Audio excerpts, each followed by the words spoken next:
Gracias a la vida que me ha dado tanto, me dio dos luceros que cuando los abro perfecto distingo lo negro del blanco y en el alto cielo su fondo estrellado. Estamos en otra emisión del programa Poetas Argentinos, que desde el 2014 estamos a través de la radio de la Biblioteca del Congreso de la Nación difundiendo a poetas de todo el país.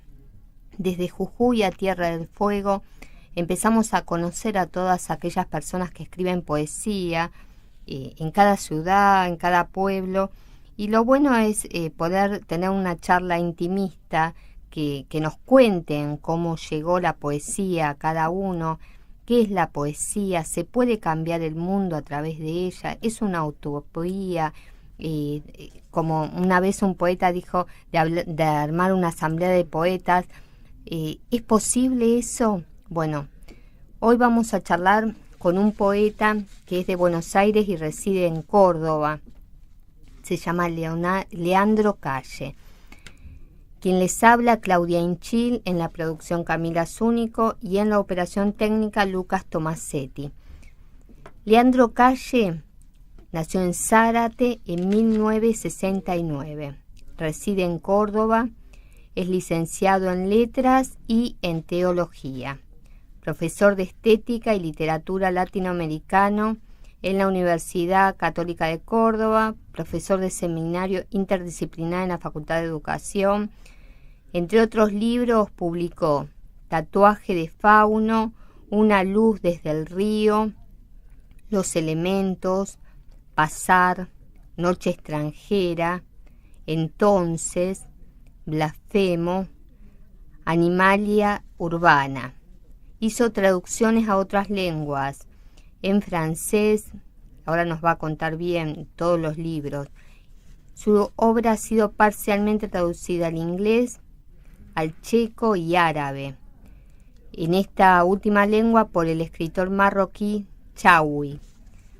Bueno, ha hecho también muchas obras en colaboración.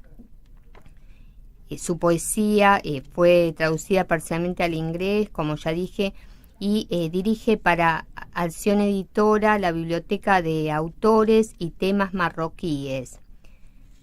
Asimismo es columnista cultural en el diario Hoy, Día Córdoba.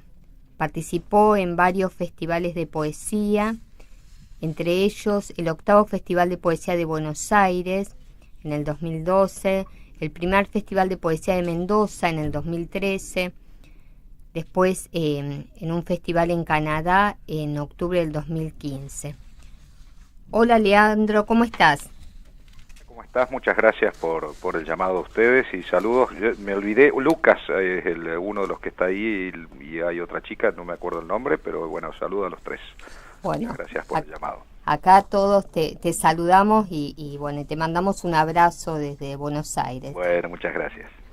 Contanos, Leandro, primero tus inicios, ¿no? Con tu primer contacto con la literatura, ¿cuál fue?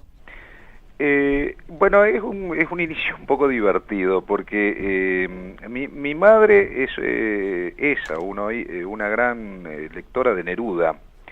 Y había muchos libros había libros en mi casa, muchos, pero había muchos libros de Neruda. Y a la edad de, no recuerdo bien ahora, pero 10, 11 años, yo me acuerdo que en una bibliotequita había como varios libros de Neruda, y había unos libros pequeñitos que todavía los tiene, creo, mi mamá, de Torres Agüero, la editorial Torres Agüero, que tenían, en realidad yo los miraba porque tenían unos dibujos de Soldi, que eran unos dibujos medio eróticos, entonces yo iba y miraba eso. Te sentías atrapado. Claro, era la curiosidad infantil, pero claro, de tanto ver eso, digamos, o verlos o mirarlos, empecé a ver los poemas, y ahí me acuerdo, por ejemplo, es uno de los primeros libros de Neruda, la palabra, que es un título, crepusculario, me quedó dando vueltas, porque es una palabra rara, digamos, crepusculario, los crepúsculos de Maruri, bueno, esa fue como mi entrada, ¿no? Pero se hablaba también de poesía en mi casa un poco, Mi papá, por ejemplo, hablaba de González Tuñón, le gustaba mucho. Pero bueno, esa fue mi entrada, fue Neruda, ¿no? Fue ver esos libros y después empezar a leer algunas cosas que a mí me parecían como extrañas, como raras, esas palabras medio esos versos surrealistas. Esa fue la entrada. Y después ya, más grande, empecé a escribir algo, tuve muy buenos profesores, yo estudié en el Colegio El Salvador, ahí muy cerca del Congreso, ahí en Callao y Tucumán, y tuve muy buenos profesores de literatura. Y ahí tuve dos profesores que por suerte veíamos poesía contemporánea para leer. Veíamos Machado, todo lo que se ve siempre, pero veíamos, me acuerdo de ver Borges todavía estaba vivo, ¿no? Veía, digamos, autores que uno empezaba a leer, ¿no? Y narrativa también. Y después, bueno, ya más grande, un taller que hice con Elizabeth Ascona Cranwell, una poeta un poco olvidada hoy, pero quizás una de las grandes poetas que tuvo Buenos Aires, que estuvo medio emparentada con el grupo Poesía Buenos Aires, de Raúl Gustavo Aguirre. ¿Y qué encontrabas en ella? En Elizabeth, decís vos. Sí.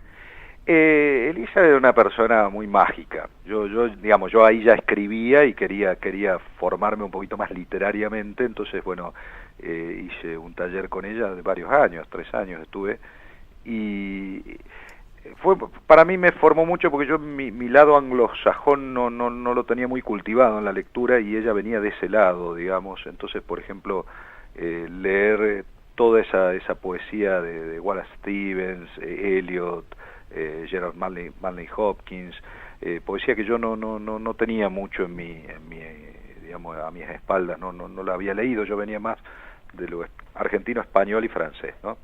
E incluso hoy no sigo mucho por esa línea.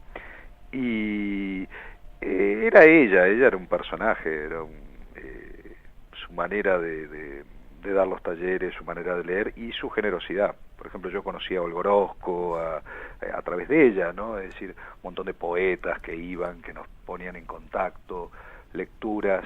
Ese es un dato interesante porque también es la poesía como una puerta que se abre también. Hay veces que puede cerrarse, pero estos poetas que en sus talleres abren, ¿no? Abren y cuidan tu voz también, ¿no? Qué bueno eso que decís, ¿no? Una puerta que se abre. Sí, porque te cuidan la voz, es decir, no matan tu voz, sino te dejan ser quien debes ser, digamos. A mí no, o sea, te pueden analizar, te pueden criticar algo, pero siempre cuidando tu voz, para que salga tu voz poética y no la de ellos, ¿no? Es eso, importantísimo. Claro, y en eso, bueno, uno se siente más que guiado, acompañado, alguien al lado, ¿no? Para mí fue muy importante este acompañamiento de Elizabeth, un grupo lindo, éramos poquitos. Para mí fue muy lindo y aprender muchas cosas también, pero eso ya era más grande, yo tenía 25 años creo, no recuerdo bien ahora. Contanos tu primer contacto con Olga Orozco. Con Olga Orozco no fue un contacto de amistad, no, ni mucho menos, pero sí nos vimos varias veces. Fue de cara dura. Yo le pedí a Osvaldo Pol de acá de Córdoba y a Elizabeth, digamos, le pedí el teléfono, la llamé y quería conocerla. Me había pasado un amigo un libro que se llama Los Juegos Peligrosos y a mí eso es como que me explotó la cabeza. Cuando leí ese libro dije, bueno, esto encontré ahí. Y me acuerdo que la primera vez hablé con ella por teléfono y le dije que llamaba de parte de tal y que la quería conocer, así muy cara dura. ¿Y ella? Y me dijo que no podía esa semana, pero llamame la próxima. La llamé la próxima y bueno, me atendió en su casa, muy lindo, lo primero que me preguntó es qué signo era. Nos vamos a llevar bien, me dijo, pues yo soy de Cáncer, ella era de Piscis, así que nos vamos a llevar bien. Bueno, hablamos largo, me regaló su libro, yo no tenía plata en ese momento, me había llevado un folleto espantoso para que me lo dedicara en un acto de fetichismo, cholurismo total, y así que me regaló su libro, que todavía lo tengo, y después nos vimos otras veces, yo volví y me acuerdo que alguna vez, en esto de la generosidad, no me acuerdo una vez, leía a Elizabeth y estaba Olga ahí, leía en el Museo Fernández Blanco, me dice, vamos a comer. Me dice, venite conmigo a comer, que voy a comer con Olga y creo que era Cristina Turdó, no me acuerdo ya. Y le digo, no, bueno, vayan ustedes, eran gente, amigos digamos, de su generación, yo era un muchacho. Y me dice, no, venite, y ahí fuimos con ella, me acuerdo, y fuimos a cenar. Para mí fue una cosa muy linda, porque era como estar revisitando una etapa de la literatura argentina que era de otra generación, gente mucho más grande que yo en ese momento, ¿no? Ahí Olga tendría 79, 78 años, fue 1 o 2 años antes de morir, y yo, no sé, 20 y pico, 30. ¿No? Pero qué placer, ¿no? Haberla conocido, porque como vos decís, vos dijiste que tomaste contacto con su literatura, ¿no? Y te explotó la cabeza. Sí, sí. Realmente logra eso, ¿no? Sí, a mí, bueno, por eso digo, más allá de lo que yo decía del cholulismo, que lo digo medio en broma, en realidad a mí lo más importante fue eso, ¿no? Su lectura, o sea, haber leído su obra. Después me interesó conocerla, pero realmente su obra fue la que me pareció que, si bien yo no escribo desde desde esa mirada, no le llego ni a los talones, por supuesto, pero me refiero que por ahí no tengo ese cultivo tanto de la imagen como tiene Olga Orozco, pero es una poesía poderosa, ¿no? Para mí Olga Orozco y Roberto Juarro son como dos poetas argentinos que marcan como dos maneras de escribir, lo que yo llamo hueso y carne, ¿no? Juarro va como al hueso de la palabra, ¿no? Lo esencial, y Olga Orozco es toda la carnosidad que es impresionante, es como más lujuriosa su poesía, más frondosa, son como dos maneras, y las dos obras maestras, ¿no? Para mí, de la poesía sí, totalmente, argentina, ¿no? Totalmente. Ahora vamos a vos. ¿Qué es lo que te llevó a dejar Buenos Aires e instalarte en Córdoba? Varias cosas, pero por lo pronto yo vine digamos, por trabajo. Yo estaba en Francia en realidad, y vine acá a trabajar en la Universidad Católica, y me quedé acá, y después pasé un tiempo acá trabajando, y después ya me casé con una cordobesa, y bueno, ya me quedé. Y decidí que este es mi lugar en el mundo, pero mi ciudad mítica es Buenos Aires, es impresionante como... ¿Qué sentís en Buenos Aires? Yo llego y me siento en mi casa. Es más, siento... acá también me siento en mi casa, no me podría ir hoy de Córdoba, ya hace 16 años que estoy acá, y estoy muy bien y estoy contento. Yo siempre viví un poquito de desplazamientos, mi papá trabajaba en una empresa que lo iban cambiando, así que nunca tuve más de 3 o 4 años en un lugar, y eso condiciona un poco incluso mi manera de escribir y eso. Y es la primera vez que estoy tanto tiempo en un lugar como ahora, ¿no? Pero Buenos Aires tiene tiene ese no sé qué, como dice Ferrer, ¿no? Y contanos cómo es ir trasladándote, ¿no? Poco tiempo en cada lugar, ¿cómo influyó en tu literatura?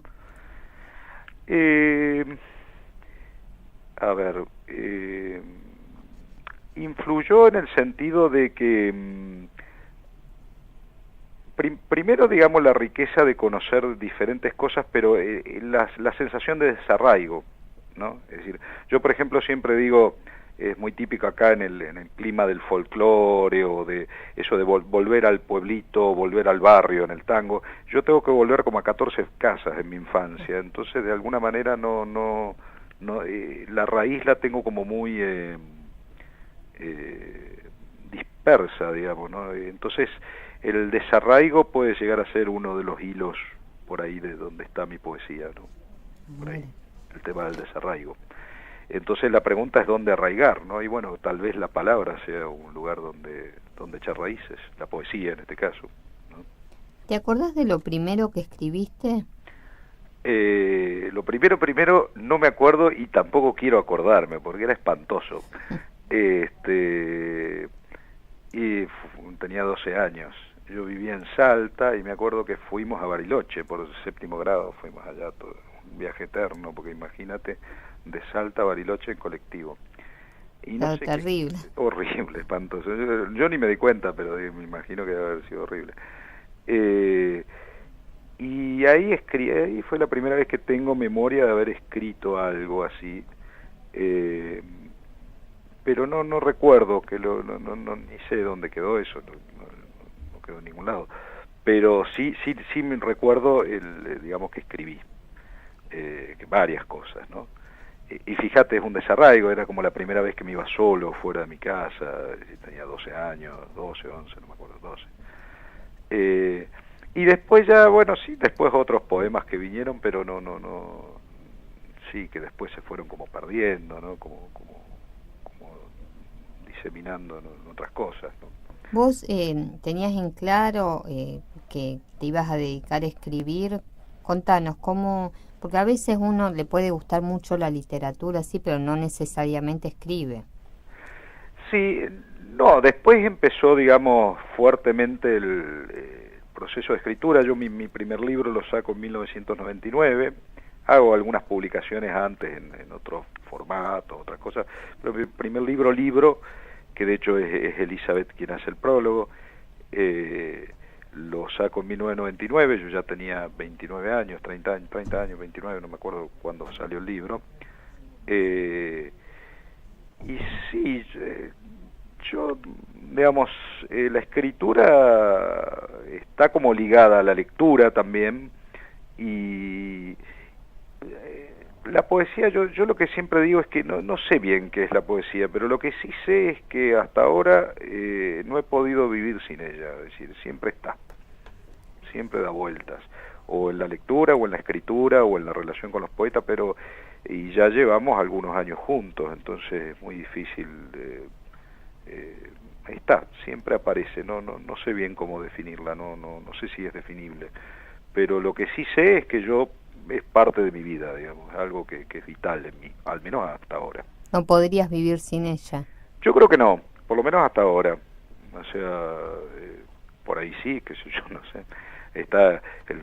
Hay casos de poetas que dejan de escribir y han tenido una obra, el caso de Néstor Mux, que ahora ha vuelto a escribir, pero dejó de escribir 10 años, de leer y de escribir poesía, ¿no? Es fuerte eso. Yo no sabría qué hacer, creo que me aburriría mucho por ahí. Pero sí, también es algo que para mí está vinculado a la realidad. Contrario modo de lo que se piensa, para mí la poesía, ahí sigo un poco a la línea de Juarros, o Juarros, como se diga, está ligada a la realidad. Para mí la poesía es muy real, el constructo puede ser de palabras, puede ser un artefacto si uno quiere, pero a mí yo trato de escribir de aquello que sale de la realidad y me hiere, es decir, no sale de mi cabeza en general, lo elabora mi cabeza o mi corazón, pero es la realidad que me hiere, son cosas que uno ve o que percibe, pequeños detalles, pero para mí tiene que ver con la realidad, no tiene que ver con una torre de marfil donde el poeta está ahí guardado y en condiciones como es de alfombras y té inglés, digamos, no. No el poeta como haya subido solo en algo que es inalcanzable para los demás, ¿no? Claro, no, o por ahí puede ser inalcanzable, uno puede ser críptico, hermético o malo, qué sé yo, poéticamente, pero al menos como me surge a mí, generalmente yo soy más bien tendiente a lo elegíaco por esto mismo del desarraigo, es decir, una poesía que habla más de la pérdida que de la... viste que la poesía a veces tiende a ser más, no lacrimógena, pero tiende a hablar más de la pérdida o de la muerte, digamos, que de la... Difícil un poeta alegre, digamos. Sí, sí, es difícil, tal cual. Hay que buscarlo, los hay, que yo, un poeta celebratorio como Walt Whitman, por ejemplo, pero no hay muchos. No. No hay muchos. Whitman es un poeta celebratorio, es decir, o por poner uno, ¿no? Hay más, pero bueno, yo soy soy un poco más pesimista en mi hablar, pero sí, yo creo que es ciertas realidades por ahí personales, ¿no? Pero me parece que por ahí surge la poesía en mí. Después sí puede haber cosas que uno elabora, ¿no? Que pule, que elabora, que deja... a ver, uno puede jugar un poco con el lenguaje, pero en el meollo de la cuestión yo creo que está eso, ¿no? A veces la realidad que hiere en el sentido de que me afecta, ¿no? Que te toca. Claro, exacto, que me afecta, que me toca, y eso, es decir, yo lo pongo en un poema que no me acuerdo dónde está, pero la herida de trascendencia, es decir, en la finitud del ser humano, que somos seres finitos o contingentes, hay algo, hay una herida de trascendencia, hay una sed de trascendencia, hay algo que va más allá de eso finito. Y bueno, para mí el lenguaje que puede, digamos así, hablar de eso inefable, digamos, es la poesía en este caso, ¿no? No digo que no haya otro, o el arte, si querés. Para mí el arte, en este momento de la vida, hace ya algunos años, realmente lo que me interesa es eso, el arte, la literatura, en este lenguaje de hablar de la realidad y de esta herida de trascendencia, ¿no? Estamos como atravesados por la trascendencia, pero siendo seres finitos, entonces se genera como un sentimiento paradojal, ¿no? Sí. Entonces, yo en mis clases, por ejemplo, a veces pongo el ejemplo de un cuadro en sí, materialmente uno puede decir no vale nada, es un cuadro, una pintura, pero sin embargo vale millones de dólares en un Picasso, pero es un cuadro, no es nada más que eso, es una pintura que vale esta y no otra, pero sin embargo esa dimensión extraña que tiene el arte, ¿no? Que puede tener hasta un valor monetario concreto cuando en realidad es un papel pintado. Sí, totalmente. Leandro, ahora vamos a una pausa y después seguimos charlando. Muy bien. Vamos a escuchar de Medio Rejunte el tema Libertad. Dale.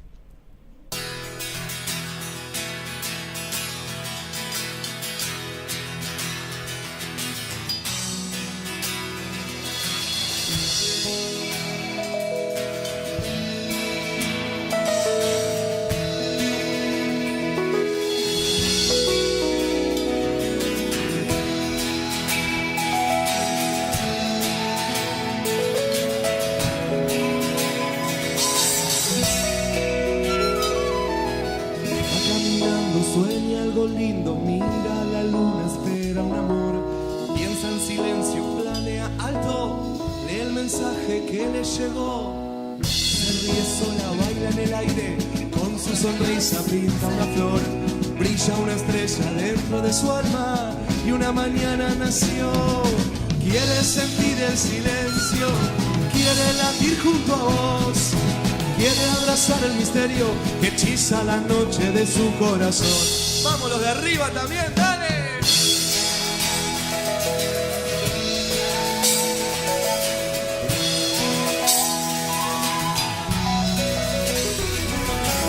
Espera el bondi que nunca llega, cae el mensaje en el celular, un viento fresco su frente besa, combina el subte para viajar, aunque la vida a veces duele, siente que puede y vuelve a soñar, al toque, mirada, libertad, quiere sentir el silencio, quiere latir junto a vos, quiere abrazar el misterio, hechiza la noche de su corazón.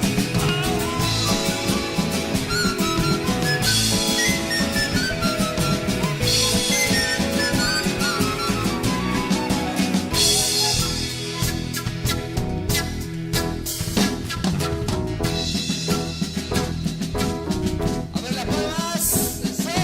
Espera el bondi que nunca llega, cae el mensaje en el celular. Un viento fresco su frente besa, combina el subte para viajar. Aunque la vida a veces duele, siente que puede y vuelve a luchar. Al toque, miradas, libertad. Quiere sentir el silencio, quiere latir junto a vos, quiere abrazar el misterio, hechiza la noche de su corazón. ¡Oh! ¡Oh! ¡Oh!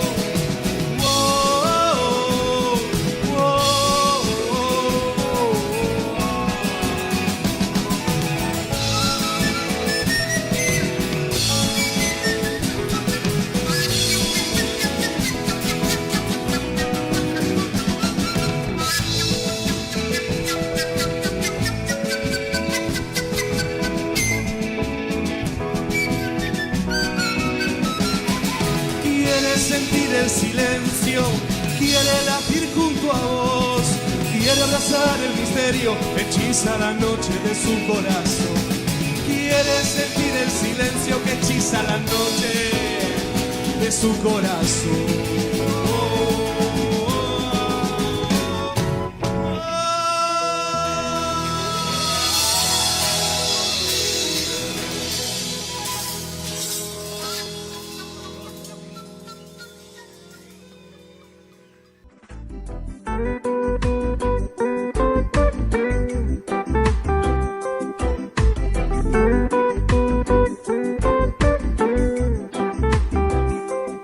Estás escuchando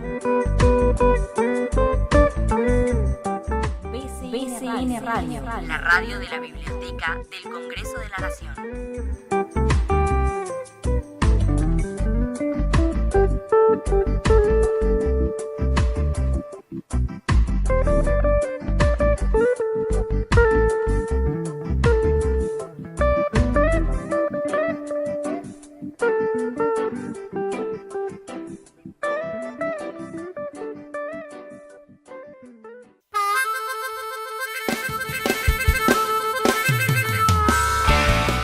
Martes 21 horas te espero en la Ruta del Rock, la historia del rock nacional contada por sus protagonistas y por supuesto entrevistas con música en vivo, por BCN Radio, la radio de la Biblioteca del Congreso de la Nación. Voy manejando mi coche, camino por la ciudad, día a día, noche a noche.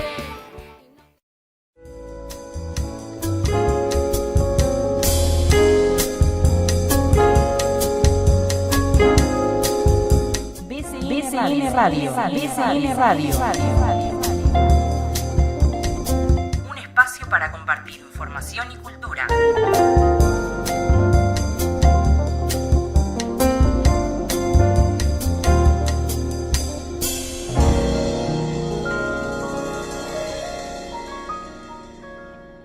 Bueno, seguimos acá charlando con Leandro Calle. Leandro, ¿tenés unos poemas tuyos para leernos? Bueno, cómo no. Si ustedes quieren aburrir a la audiencia, no hay ningún problema. No, un placer escucharte. Bueno, decime, no sé, ¿querés que lea algo? Que lea Sí. uno, dos, no sé, vos decime. Sí, léenos 3 o 4. Bueno, a ver. Tengo acá unos separaditos que están como así medio al azar. Este es inédito, no tiene título, está medio a prueba, pero a ver, leo este sin título. Dale. Ellos castran la palabra. ¿Y qué vamos a hacer con una palabra mutilada? Una palabra que no tiene manera de agarrarse a la tierra. Palabra sin esperma, vacía, como un huevo vacío. Cáscara. No se puede hacer nada con la palabra castrada, pero se puede crear otra palabra, una palabra fecunda y plena, como la palabra árbol, y plantarla en el centro de la vida. Bueno, Hermoso. Poemita, bueno, gracias. Este es un poema más jocoso, raro, porque yo no tengo este tipo de poemas, pero últimamente tengo un hijito de ahora tiene 5 años, pero acá era más chiquito, y se me empezó a meter en los poemas de todo tipo, es decir, ya no tengo mucho silencio para escribir hace años, y después me empezó a salir espontáneamente como personaje en algunos poemas, sin darme yo cuenta, y esto fue así tal cual yo lo digo aquí, o casi tal cual. Tiene 2 años, y apenas entró a la librería El Espejo, sacó un libro de Lenin, que luego devolvimos a su estante. Después agarró un tomo de El Capital, y por último salió corriendo hacia la calle con un libro de Hegel. Intuyo que todavía no sabe nada del pensamiento dialéctico ni del materialismo histórico, pero sospecho, sin embargo, que para la CIA, mi hijo es casi un terrorista. Qué bueno, mirá qué importante, ¿no? Que pudiste empezar a ponerlo, ¿no? Dentro de tu poesía. Sí, sale varias veces en algunos poemas, curiosamente, y este fue así, no sé qué, salió corriendo con un tomo de Hegel hacia la calle, bueno.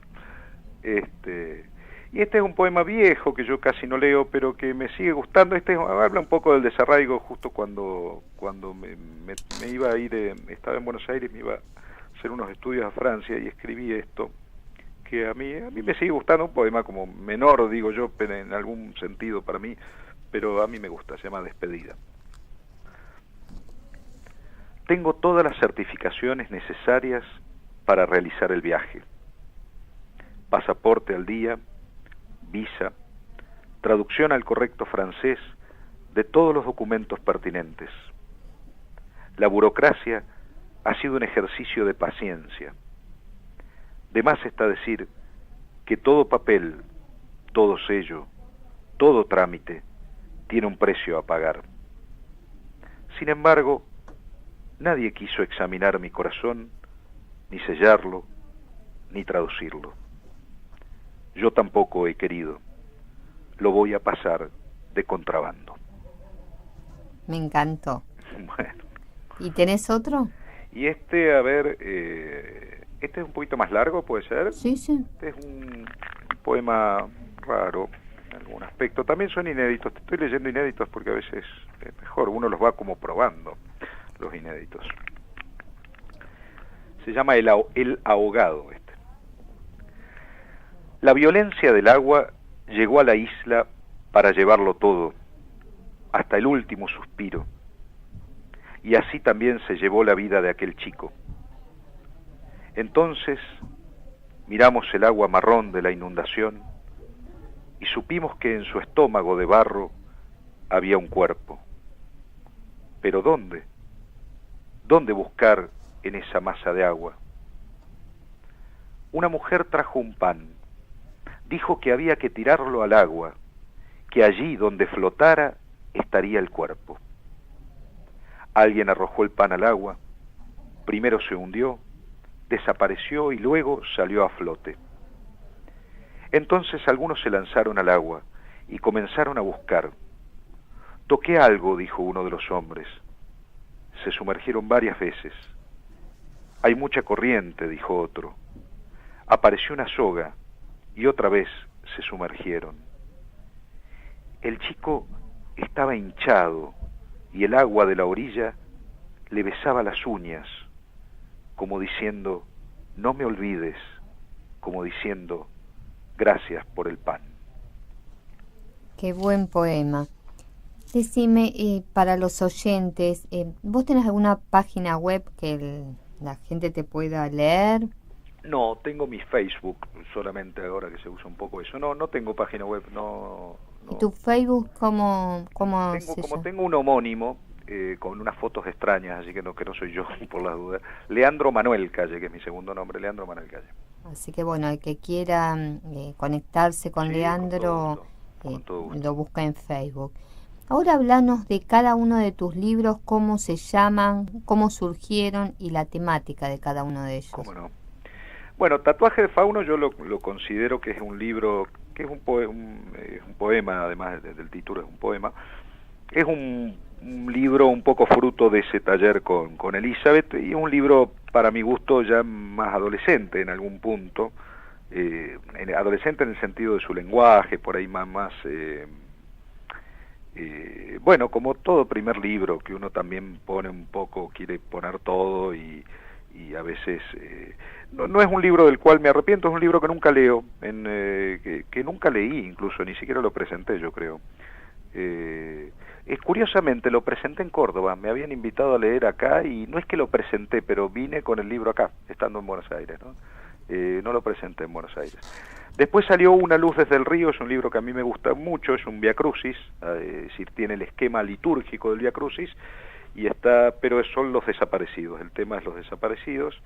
Es un libro que es muy breve, es un libro de 14 poemas, que son las estaciones del Viacrucis, y son poemas muy breves, sin embargo es el libro que más años me llevó. Lo empecé en el 98 y lo publiqué la primera vez en Córdoba en el 2001. O sea que llevó como 4 años más o menos. No es que estuve trabajando todos los días en ese libro, pero iba y venía. El tema era duro porque bueno, estaba todo el tema de los desaparecidos detrás, ¿no? Entonces es decir, no es la idea, sino el sentido del libro es que los crucificados de nuestra historia son ellos, es decir, los crucificados de hoy, ¿no? Sí. Y no fue fácil para mí entrar ahí, digamos, poéticamente, ¿no? Entré como porque incluso yo lo pensé en un momento como libro, en un momento me embalé, pero en un momento entré como en una crisis, digamos, porque digo, ¿y quién soy yo para hablar de esto? ¿Y por qué hablar así? ¿Y por qué? Entonces entré y fue y vino y volvió, y hubo 2 o 3 personas decisivas en la lectura, que me acuerdo un gran amigo que ya murió, Martín Andrade, un poeta chileno, argentino, digamos, chileno, papá de una gran actriz, Antonella Costa. Martín, que a él está dedicado también el libro, me dijo, no me dijo nada, me entregó los poemitas que eran fotocopias en ese momento, y le digo, ¿te parece que lo publique? Le digo, Martín, es necesario, me dijo, fueron sus únicas palabras, ¿no? Así, digamos, finales, ¿no? Es necesario, me dijo, y por eso lo publiqué. Y es un libro que curiosamente anduvo muy bien, me lo editaron en Francia, y bueno, lo volví a publicar de nuevo aquí en Córdoba, y es un libro que tampoco presenté. ¿Y por qué no? No sé, me agarraba ese pudor tonto y bueno, no sé. Luego vinieron Los Elementos, un libro que sí presenté, ese sí, ahí en el 2003. Pasar, que es Pasar son 18 poemas, es una gran elegía, es la muerte de mi padre. Ese, a contrario modo a Una luz del río, ese es un libro que terminé en 10 días, prácticamente. Me senté y escribí, mi papá se me murió en mis brazos, ¿no? Y escribí Pasar está vinculado a Machado, ¿no? Lo nuestro es pasar. Para mí es la gran síntesis. En ese verso yo creo que se debería estudiar toda la antropología humana, pero lo nuestro es pasar, porque es eso, ¿no? Pasamos. Es tal cual. Y yo sentí que mi papá pasaba, ¿no? Pasaba dejándome la vida también, dejándome un montón de cosas, pasaba. Y pasar con minúsculas. De ahí vinieron un montón de libros míos después varios libros míos que son con una palabra, pasar, entonces, blasfemo. ¿Es como una constante? Hay como una constante y el diminutivo, la minúscula, ¿no? Después vino Noche extranjera, que es un libro más miscelánico, más grande, tiene como varias partes, alguna parte más vinculada a mi estancia allá en Francia, otras cosas de Venezuela. Luego vino Entonces, que es un libro... Entonces y Blasfemo son 2 libros muy ligados a lo espiritual, muy ligados a mi vida espiritual en algún momento, pero con sus contracaras, ¿no? Entonces es más como de una búsqueda y Blasfemo es más como de una afirmación de cierta revuelta frente a algunos dogmatismos, digamos así, ¿no? Que los 2 tienen esa ambivalencia, entonces, que se puede, digamos, tomar como aquel tiempo, otro tiempo, o como en tal caso, esa ambigüedad, digamos, de la palabra, y blasfemo también, que puede ser la persona o yo blasfemo, ¿no? Van como juntos esos libros, ¿no? Luego Animalia Urbana, que es ese es un libro muy críptico que no está muy difundido porque es de una editorial muy pequeñita y linda, muy linda de acá de Córdoba, pero es como un libro objeto, digamos así, ¿no? Con pinturas de Juan Tardivo, y es como una especie de acá me lo catalogaron de feísmo feo. ¿Por qué? Porque tal vez tengan razón. No, fue un crítico que no me quiere mucho acá en el diario, pero tal vez tenga razón. Pero sí es como un más críptico, digamos, el lenguaje, tal vez vinculado como una especie de zodíaco de animales urbanos, una cosa así, son 12 poemas, pero como un surrealismo moderno, pero no sé, fue como un juego, ¿no? Fue como una cosa media extraña. Y ahora estoy trabajando un libro que también es un poquito más miscelánico. Los otros, Pasar, Una luz desde el río, Blasfemo y Entonces, son como poemarios donde hay una unidad de todo el libro, ¿no? Es decir, en general se pueden leer como un gran poema o se pueden leer como cada poema puede tener su vida propia, pero en realidad hay una continuidad del primer poema hasta el último. En cambio, en Noche extranjera, Tatuaje de Fauno y este próximo que estoy escribiendo, que estoy dándole vuelta, como más miselánico, ¿no? Por ahí uno rejunta un poco de distintas etapas o de distintos poemas, ¿no? Leandro, ahora vamos a una pausa, ¿Sí? Y después seguimos charlando. Vamos a escuchar el segundo tema de Monte es Libertad de José Luis Aguirre.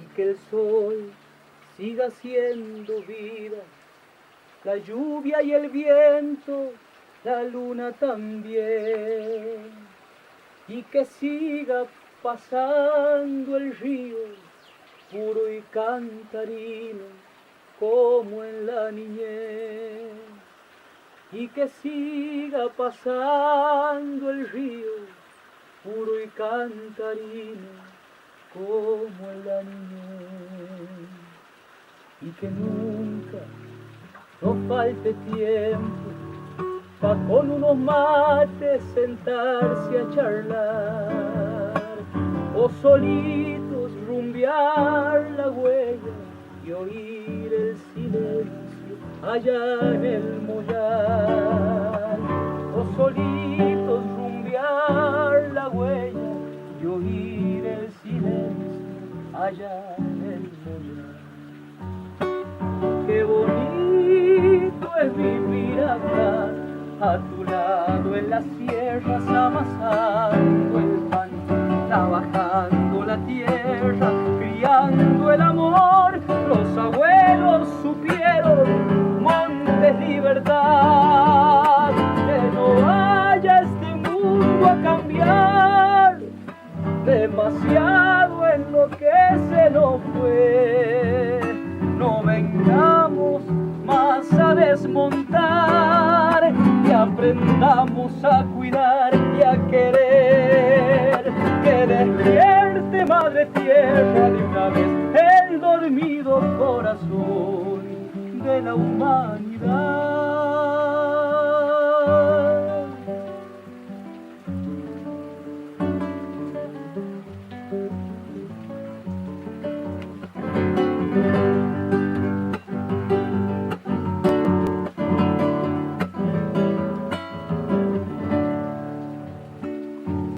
Falta caiga un poco y lluvia que lo limpie el río y haga verdecer cada yuyo, color, alimento, sabia medicina, milagroso ser.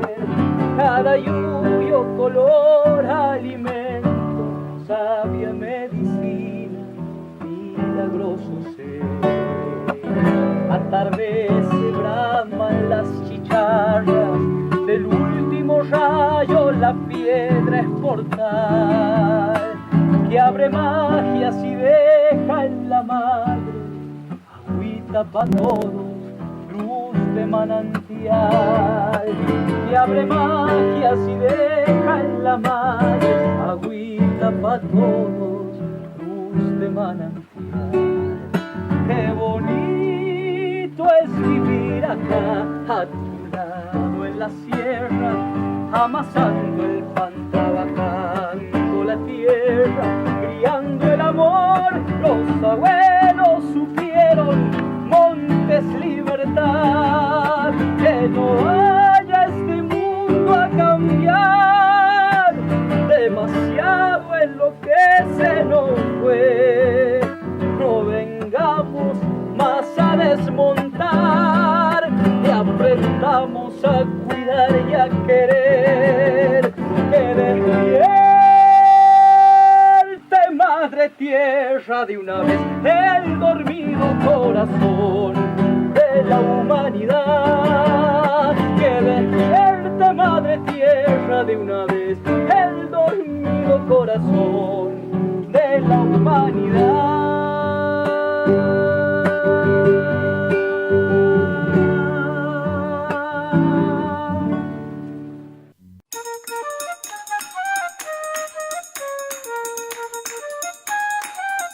BCN Radio.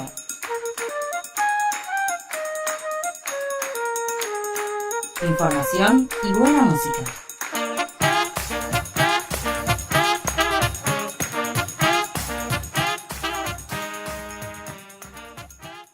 La Biblioteca del Congreso cuenta con servicios de fotocopia y escaneo, facilitando la reproducción de derechos reprográficos, que garantiza la protección de los derechos emergentes de la propiedad intelectual. Para más información pueden ingresar a www.bcnvip.gov.ar.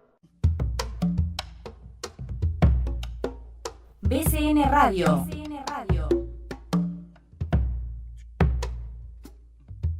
Una voz federal desde el Congreso de la Nación.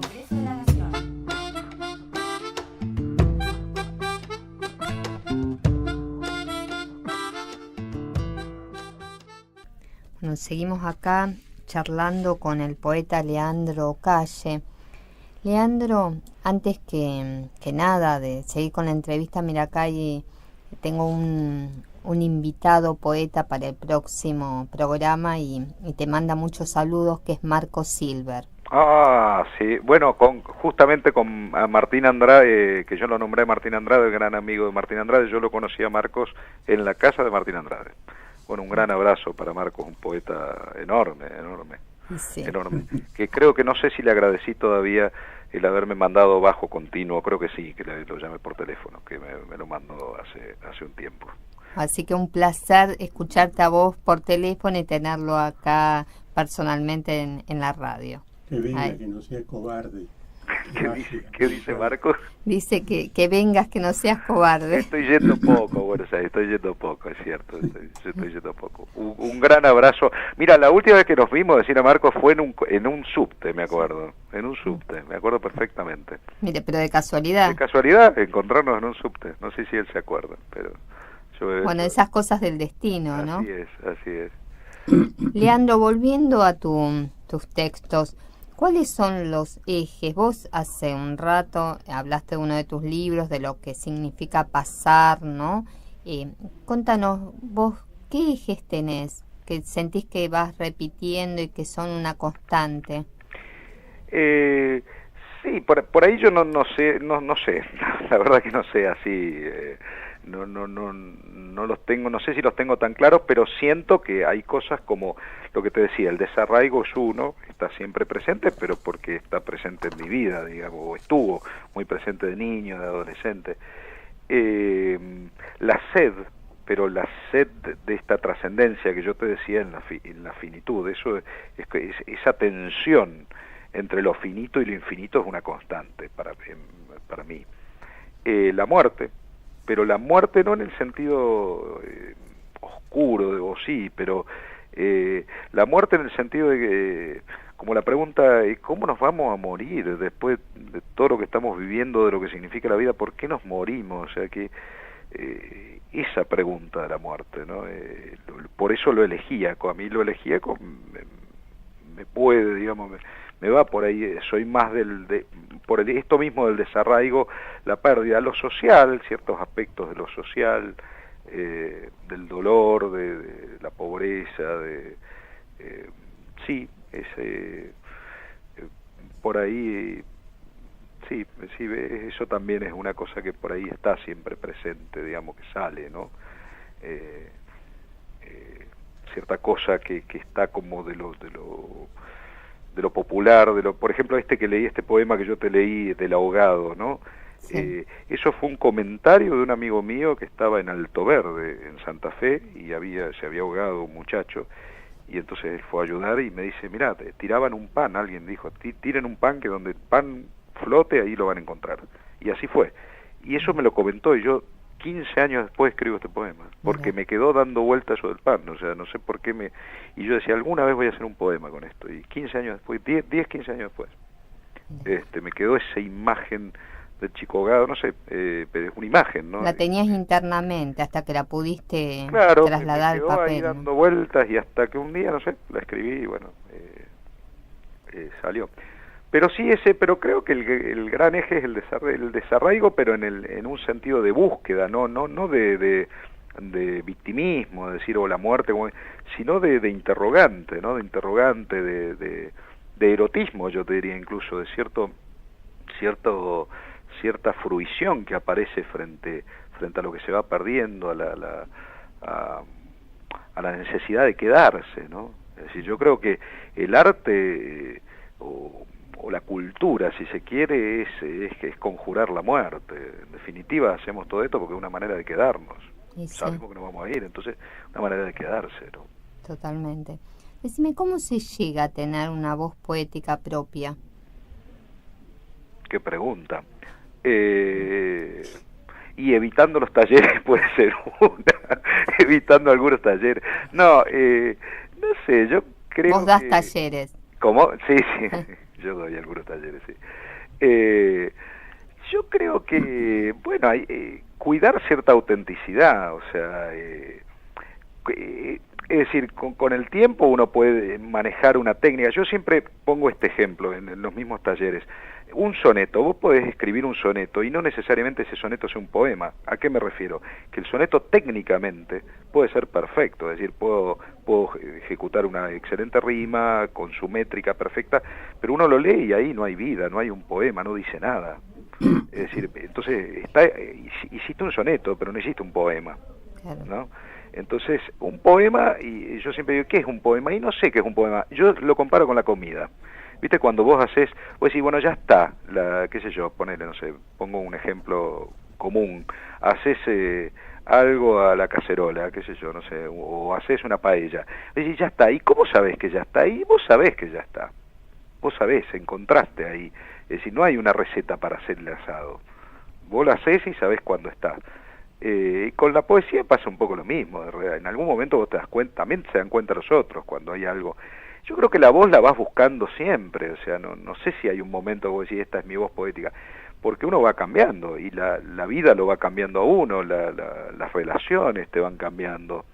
Entonces, quizás es una voz que va creciendo, es como la vida de uno, vas creciendo, vas cambiando, mejorando, empeorando, ¿no? También puedes empeorar, tu voz puede empeorar. Creo que digamos, la cuestión está en evitar la artificialidad, es decir, en buscar la autenticidad de uno mismo, ¿no? Y a veces uno se puede engañar, porque cuando ya hay algún oficio, vos sabés que pones una palabrita acá, que podés poner un juego de efecto, que haces un final, digamos, el final feliz o el final y entonces uno se puede engañar también ahí. Entonces, y bueno, es el juego de buscar siempre la autenticidad. Y bueno, por eso digo, la comparación con la comida parece un poco menor, pero yo creo que es eso, ¿viste? Es como cuando cocinás y decís, bueno, esto ya está, y no hay mucha receta a veces sabés que está y lo ves. Y a veces te das cuenta que no está, o que está mal, o que se te pasó. ¿Se puede decir un poema es bueno y otro es malo? Porque hay muchos, capaz muchas personas dicen, ¿no? No, sí, tal poema es malo. Sí. Y yo ahí tengo una postura personal, que puede ser de muchos, seguramente la he tomado yo de otros lados también. Yo siempre digo, hay que distinguir gusto y juicio. Es decir, gusto es una cosa, porque ahí es donde se provoca el problema. Cuando uno porque algo no me gusta, pienso que es malo. Ahí está el nudo de la cuestión, ¿no? Entonces, si yo hago una cuestión de gusto, vuelvo a la comparación con la comida. A mí no me gusta, qué sé yo, la lasaña. No quiere decir que la lasaña esté mal hecha, sino que a mí no me gusta, punto. Entonces, hay cuestiones de gusto. Puede no gustarme esta poesía, puede no gustarme tal poeta por esto, por lo otro, porque no me gusta, punto. Eso está todo bien. Ahora, si yo digo que tal cosa es mala o buena, habrá que argumentar.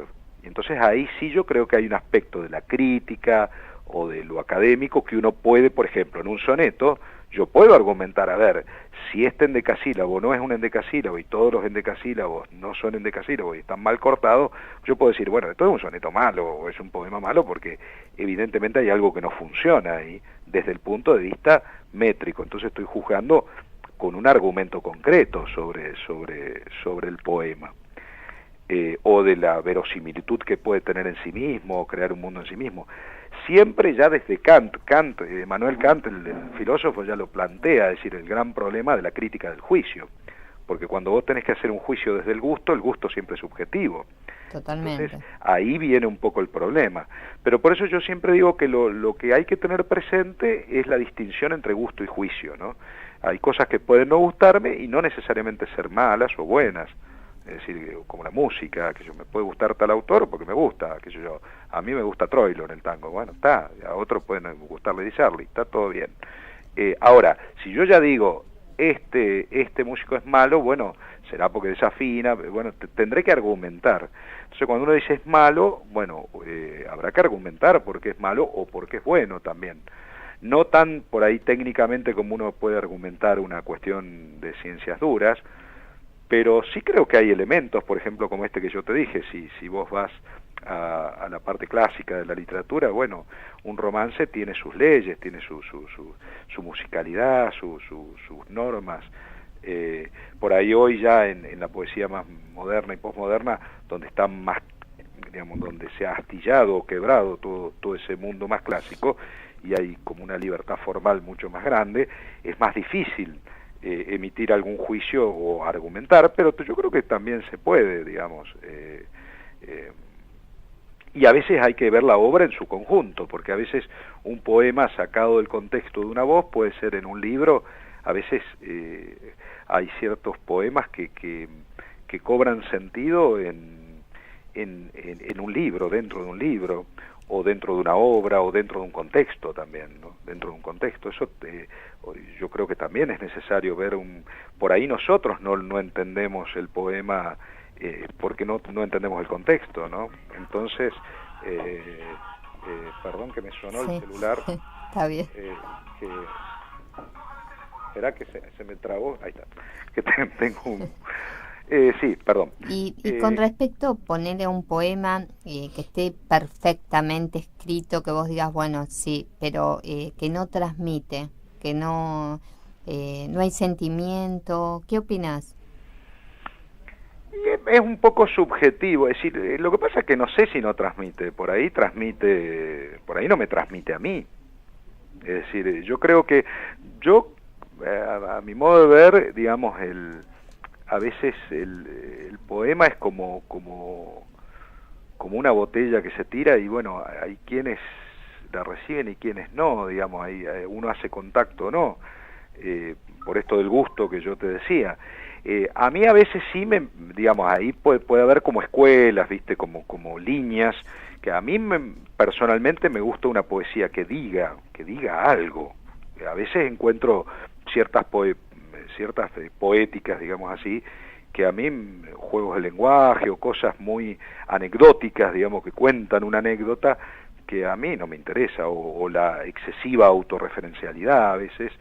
A mí personalmente a veces lo que se llama cierta poesía narrativa, autorreferencial, que por ahí no dice nada, digamos, para mí. Pero bueno, hay mucho, yo siempre digo que hay lugar para todos, o sea, porque a veces hay ciertas posiciones, primero que el mundo de la poesía es muy pequeño, ¿no? En cuanto a la escritura, digo, de los poetas, libros, sí. No es muy grande, y no somos tan importantes como a veces los poetas nos creemos, o sea, la poesía es importante, los poetas ya es otro mundo. Y entonces hay lugar para todos, y también a veces hay ciertos vedetismos, por ahí aparecen, viste, ciertos vedetismos, o uno también tiene ciertos vedetismos, que bueno, sí, es la pobreza humana a veces también de cada uno, ¿no? Que a veces aparece y puede estar, pero creo que la poesía, vuelvo al tema de la comida, será que tengo hambre, pero cuando está, te das cuenta que está. Leandro, ya estamos culminando la entrevista. Contanos así cómo está el panorama poético en Córdoba. Yo creo que Córdoba desde hace tiempo hay un abanico de poéticas muy muy interesante, primero dado por sus editoriales, sobre todo después del 2001, digamos de lo que fue el caos, digamos, económico, político del 2001, hubo un florecimiento de editoriales independientes en Córdoba que fue fuerte, tan fuerte que yo creo que ni los cordobeses incluso se dan cuenta que muchos poetas de Buenos Aires empezaron a publicar acá. El caso de Horacio Castillo, que prácticamente toda su obra la publicó en ediciones del Copista, o Rodolfo Godino, o muchos otros, ¿no? Entonces, porque está esa rivalidad del interior con Buenos Aires que a veces es un poco hartante, digamos, de cualquier lado que se lo mire.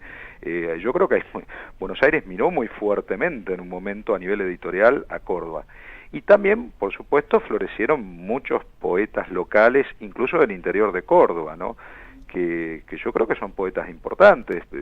Nombro algunos para nombrar, pero Sí. por ejemplo Marcelo Dughetti de Villa María es un poeta para mí muy importante, que bueno, un poeta que por ahí se lo conoce, pero que cada vez va creciendo más, uno se da cuenta.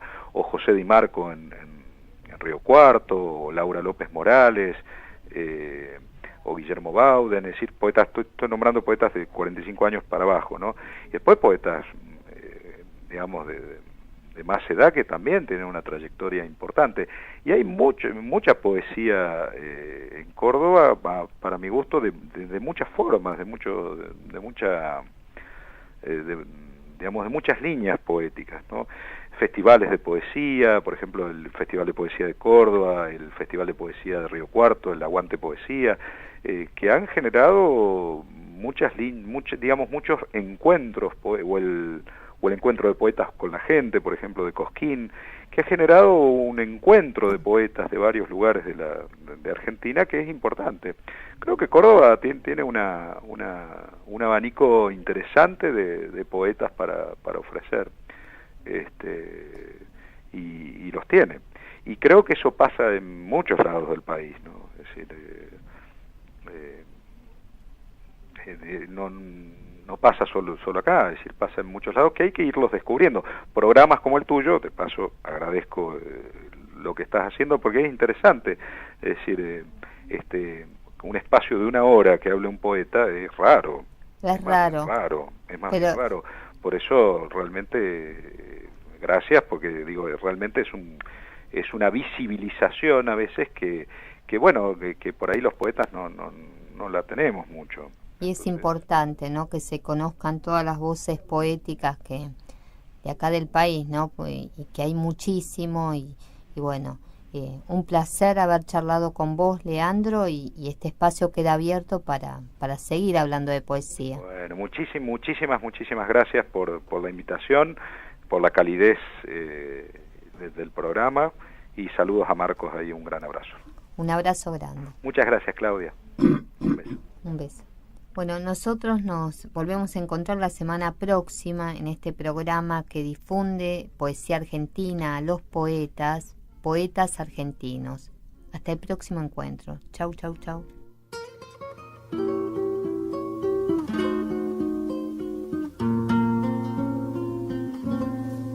Gracias a la vida que me ha dado tanto.